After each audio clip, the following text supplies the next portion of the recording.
Welcome to the October 2020 Priority Report for the Michigan Credit Union League. We hope this report finds you healthy and energized as we find ourselves in another beautiful Michigan fall season.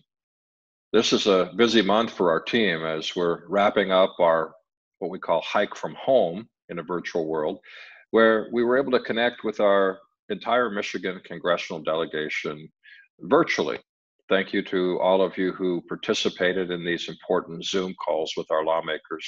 They were very productive as we sought to address our key priorities. Now, the advocacy we engage in, as you know, is a cornerstone of our association, and it can only be successful with your engagement. While we miss visiting our nation's capital this fall due to the pandemic, the virtual visits have been very productive. While most lawmakers are focused on the Supreme Court and the election, we're still beating the drum for PPP forgiveness, support for the hardest hit fund, data breach, and Bank Secrecy Act reforms, among other issues. This month has really been unprecedented in Washington, D.C. and here in Michigan, as it seems almost daily we awake to another big news story. Trying to secure a Phase 4 stimulus package during an election has unfortunately evolved into a very partisan issue, not surprisingly. And while some lawmakers are optimistic that additional legislation will make it through, at the time of this recording, it's doubtful as to whether or not we'll see meaningful stimulus legislation, if at all, prior to the election. We will, of course, continue to monitor this and engage with CUNA and our sister leagues and keep our credit unions apprised of progress. Now, on the state side, with the governor's executive orders now overruled by the state Supreme Court, we've continued to monitor requirements from the Department of Health and Human Services and MIOSHA. Several requirements related to mass and public gatherings that were previously in the executive orders have been included in these new orders from those agencies. We update our MCUR COVID resource section on our website when new orders come forward and highlight how they impact credit unions. Our team also continues to work with Michigan lawmakers on e-notary to make sure that credit unions can continue to support members in a virtual environment during COVID. Now, our CU Link campaign continues to have high engagement as we continue to connect with members and Michiganders, communicating how credit unions are here for them during these tough economic times, as always. The number of connections that we've made with this campaign has been impressive and couldn't have been done without the credit union financial support and engagement. We're now working on the campaign for next year, 2021, and are excited to share the new theme with you in the weeks ahead. Finally, on the business side, the CU Solutions Group side, we'll talk about our new Love My Credit and Rewards Resource Center and Technology Solutions' new Financial Stability Index tool, as well as details on plenty of new updates for Planning Pro, Performance Pro, and the CU Risk Intelligence Suite. Once again, we have broken each section out into its own video segment, and we encourage you to navigate each department's section for thorough updates on everything that I touched on briefly here. As always, thanks for watching this month's issue of Priority Report. Now, on the federal advocacy front, starting with our advocacy agenda, MCUR's annual Hike the Hill, dubbed as Hike at Home for 2020 due to the virtual nature of this year's event, kicked off on October 5th and concluded on October 15th. Participation in this year's hike was up significantly from prior years, with about 80 credit union leaders engaged and participating.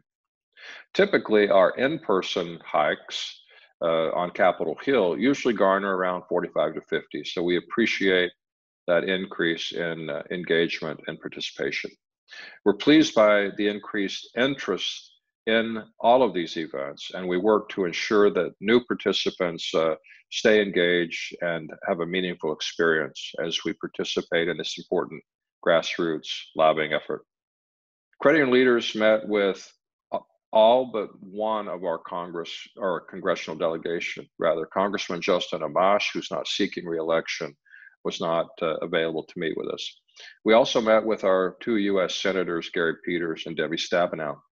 Our advocates discussed pressing legislative priorities such as PPP forgiveness legislation, the creation of a housing assistance fund and stimulus legislation, increased CDFI funding. With all of these offices, along with other priorities that we've been talking about for some time, like preserving our tax-exempt status, having some data security legislation get passed at the federal level, updates to our Federal Credit Union Act, and cannabis banking. In addition to these meetings with our congressional delegation, we also met with NCUA Chairman Rodney Hood on October 7th.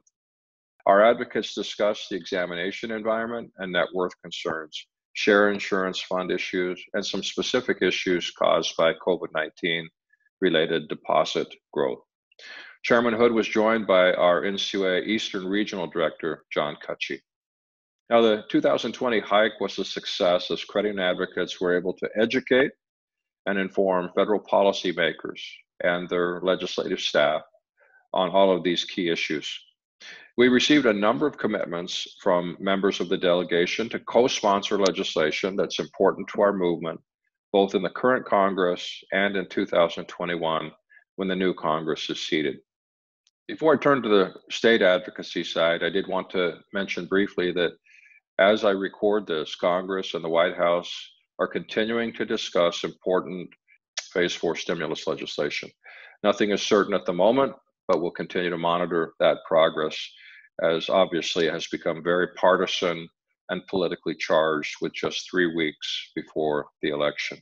Now, on the state advocacy side, the Michigan Supreme Court ruled in favor of the legislature and held that the governor did not have the ability under the 1976 Emergency Management Act and the 1945 Emergency Powers of Governor Act to continue to implement and execute those executive orders following the legislature's refusal to extend the state of emergency and the state of disaster orders on April 30th. This means that all of the executive orders issued from April 30th until the present day are unenforceable. The Supreme Court also held that this finding by the court is effective immediately. Now, DIFS has issued a bulletin on this matter as well, and the legislature returned to work with the governor to put in place certain protocols for COVID-19. The issues addressed during their return pertain to nursing home measures, unemployment insurance, e-notary and remote notary, and COVID employer liability legislation. The Michigan Department of Health and Human Services, as you probably know by now, has issued emergency orders, as has MIOSHA, under their authority, which basically reinstate much of what was in the governor's executive orders pertaining to the wearing of masks and social distancing and limitations on the size of gatherings in the public domain. For the summary and full text of the emergency orders and the DIFS bulletin and recent happenings, please visit our website or reach out to one of our team members. Now, on the legislative front, our team is continuing to push the legislature to enact common sense data breach notification legislation with Congress and in Lansing. And with that being said, the legislation was given an initial hearing in the Senate Regulatory Reform Committee and met with a new point of opposition from the retail and manufacturing sectors as it relates to a financial institution exemption to the legislation. Our team is meeting with members of the committee and members of the Senate to explain why that exemption is in place. A second hearing on the legislation is expected following the November election. The team, along with a coalition of over 40 other trade associations and business groups, was able to further legislative actions aimed at protecting employers, including credit unions, from liability issues associated with the COVID-19 pandemic. This is a huge development, and I appreciate our team's efforts in collaboration with those groups. Legislation in Michigan was passed and is expected to be signed by the governor, which would grant immunity to businesses from liabilities for a contraction of COVID-19 if businesses complied with all federal, state, and local requirements and standards. This legislation is retroactive, so businesses would be covered from March 1st, 2020, moving forward. Also included in the legislation is a provision in the event that there is a de minimis deviation from strict compliance with the previously mentioned guidance, which would still afford the employer some protections. The legislation is, as I said, a great step toward protecting businesses in the state of Michigan, including credit unions, and we're thankful to have been a part of that collaborative effort with the legislature. Finally, legislation addressing criminal justice reform specific to expunction was signed by the governor, Public Act 187 to 193 of 2020. The bipartisan package addresses when low-level crimes should be automatically expunged as long as a number of factors are met. Our team worked with others in the business community to ensure that crimes that were eligible for this new automatic expunction were not ones of dishonesty, financial crimes, or moral character. The legislation also has safeguards built in for employers, and we're very thankful to have had a part in shaping that important legislation as well. On the appropriations front, we were successful in getting both of our budget requests included in the fiscal year 21 budget. $600,000 for e-recording funding was included, as well as $1 million for the Michigan Saves program. Both were included in the budget. And our team is proud of the efforts that were undertaken to accomplish these important appropriation priorities. Now, shifting to the regulatory compliance side, our team is preparing our regulatory advocacy agenda and regulatory priorities for next year. We will be assisted by our state and federal issues committees, government and political affairs forum on determining those priorities and making sure that we're focused on the right things for our membership. We've also been working in conjunction with Strategic Advisory Solutions to provide top-notch compliance resources to Michigan credit unions, as well as to determine what helpline issues may be addressed via legislative action. A video outlining how and where to find compliance resources from the League has been produced and will be available shortly to assist credit unions in more easily finding answers to those complex compliance questions. During our Hike at Home event, we had the pleasure of meeting with NCUA Board Chairman Rodney Hood. He was able to touch base with credit unions on a number of topics of importance and answered some really key questions during that dialogue. Chairman Hood is always great about preparing for our issues and engaging with our credit union community.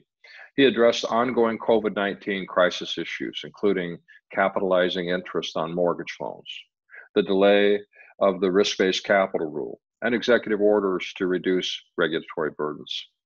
He also touched on virtual examinations and share insurance fund issues and subordinated debt, among other topics. Our team and the Compliance Network is working on a meeting pertaining to the implementation of ELT with the Secretary of State and DIFs. This meeting will take place in the fourth quarter of this year. More details on this will be sent out to our credit unions very soon. We'll have more to share on these virtual meetings in the near future. And as always, you can find detailed information on these legislative and regulatory issues on our website. And we also invite you to reach out to one of our team members as well. Now, with regard to consumer awareness, I want to give you an update on our latest direction with the CU Link cooperative advertising campaign.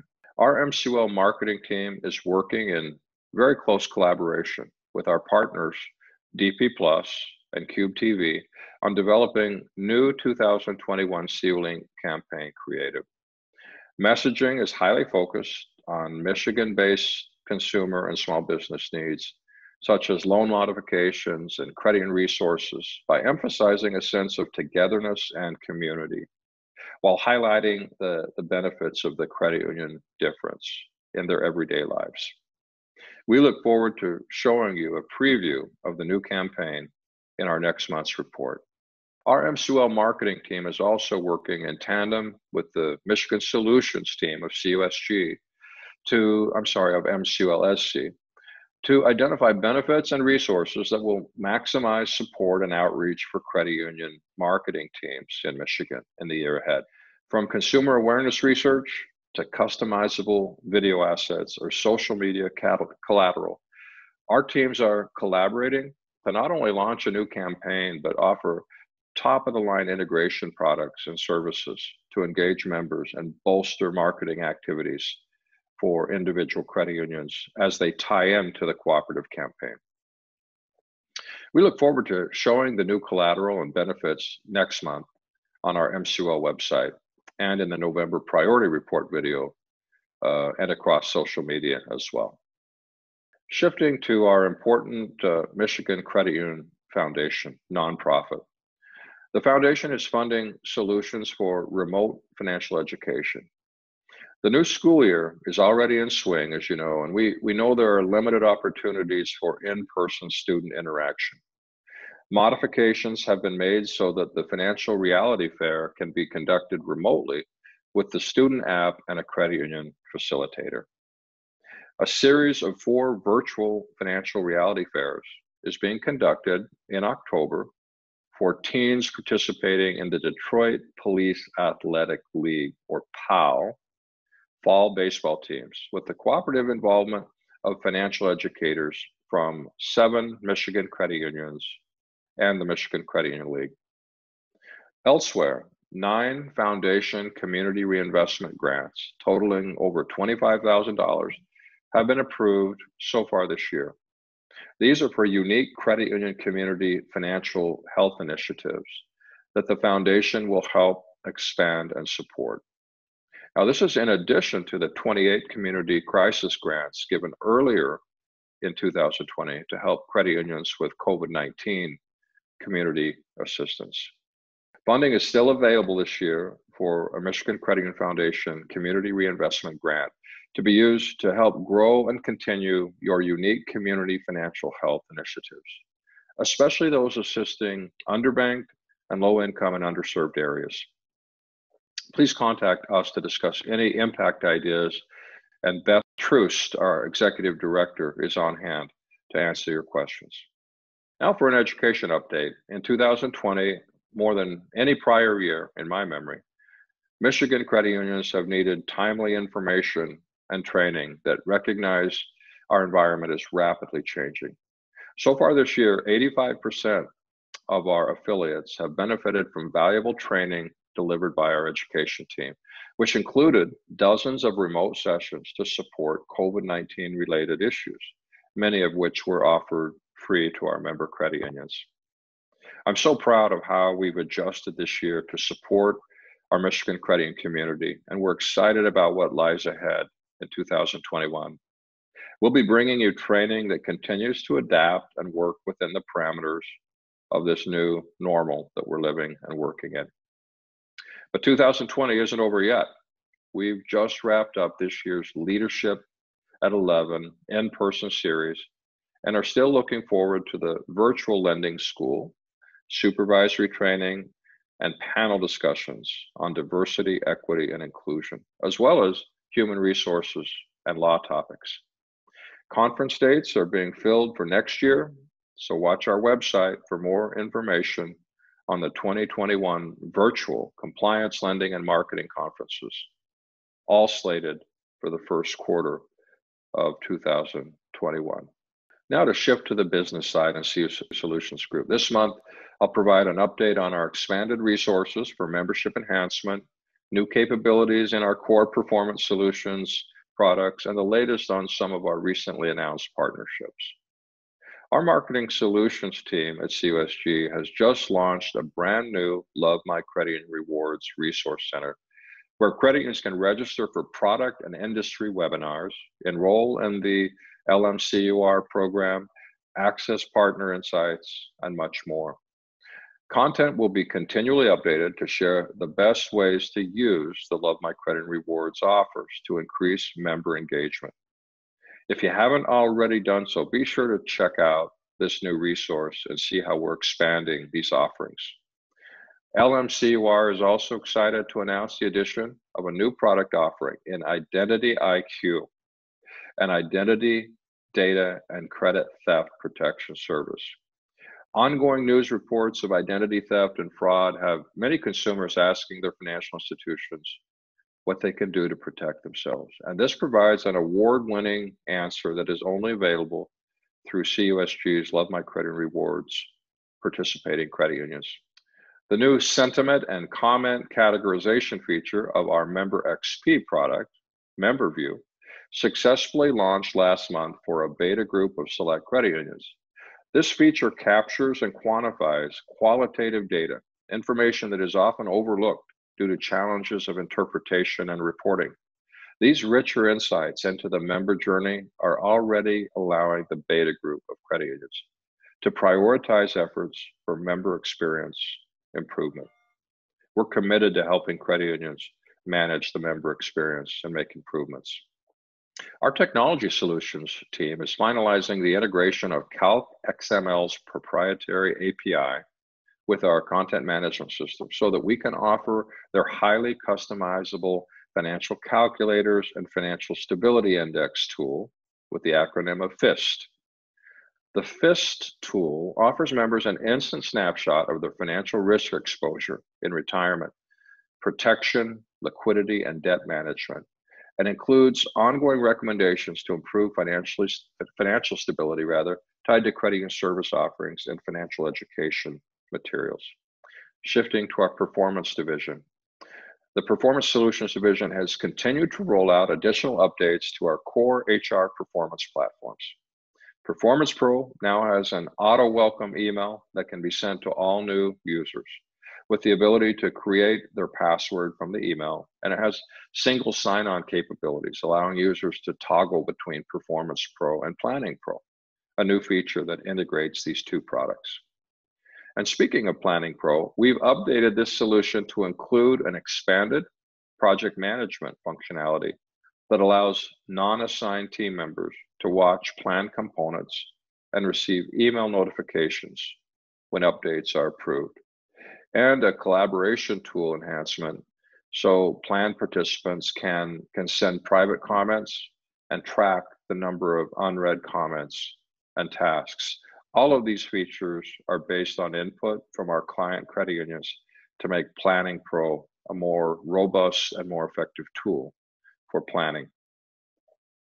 Now, our Strategic Advisory Solutions division has moved the CU vendor management solution into our CU Risk Intelligence suite. They've also been hard at work mapping out a CompliSite and a Firmex integration capability. So stay tuned for the announcement when that integration is complete. Strategic Advisory and Performance Solutions collaborated together to create additional compliance courses, training courses within our Learning Center product. And so with all these innovations, you can see that we've been busy at CUSG. Thank you for taking the time to join us for this update, both from MCUL and CUSG. We're impressed. I'm very impressed with the innovation and collaboration of our team to make sure that we provide solutions and services that meet the needs of the credit unions we serve. Thank you for watching and listening, and we look forward to giving you another update in November.